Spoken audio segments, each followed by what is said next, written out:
Sa may update po si Mark Salazar, kaugnay pa rin ang ginagawang konstruksyon sa Congressional Avenue, yung pong tulay dyan na ginagawa. At may live report si Mark Salazar. Mark? Ako, Jiggy, ilang minuto lang matapos isara ng MMDA yung eastbound ng Congressional Avenue Extension. Simula ito, Jiggy, bandang 1:00 ng hapon kanina. Tumukod na agad ang trapiko mula Visayas hanggang sa Tandang Sora intersection. Kaya yung mga motorista ay wisit. At marami sa kanila ay nagsasabing hindi raw sila naabisuhan ng enough time para mapaghanda nito. Yung iba na mga pinadala na constable doon ng MMDA ay pinapwesto na sa kahabaan ng congressional bago pa yung nakikita ninyong tulay na yan na isasara para maabisuhan yung mga motorista na wag nang dumiretso sapagkat starting 1 o'clock nga ay isinara na yung kalye. Sa loob ng 4 hanggang 5 buwan na Jiggy ay nakasara yung eastbound para palitan ang temporary bridge na yan na lumulundo na raw kasi dahil sa dumaraang malalaking truck. Alam mo, Jiggy, napakahalaga ng kalye na yan,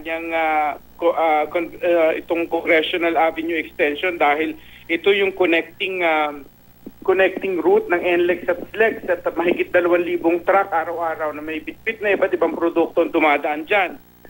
Pero syempre, kasi yung halaga ng kalyeng yan, masigurong mahalaga rin na masigurong ligtas naman yung temporary bridge na yan dahil yan 10 ton ang capacity lamang. Ang dumadaan dyan hanggang 20 capacity na mga truck. Kaya kailangan na talaga overdue na yan ng 2 years para palitan.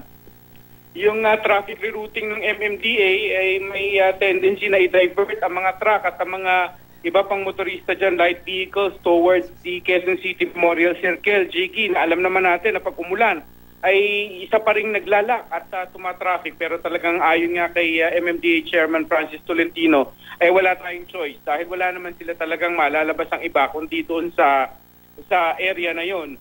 Nangangako naman ng DPWH na pipilitin nilang tapusin ang proyekto sa loob lang ng 3 buwan kahit na 5 months yung kanilang plano dyan sa eastbound pa lamang and then another 5 months, Jiggy, para naman dun sa westbound direction ng tulay na yan. Jiggy? Maraming salamat, Mark Salazar.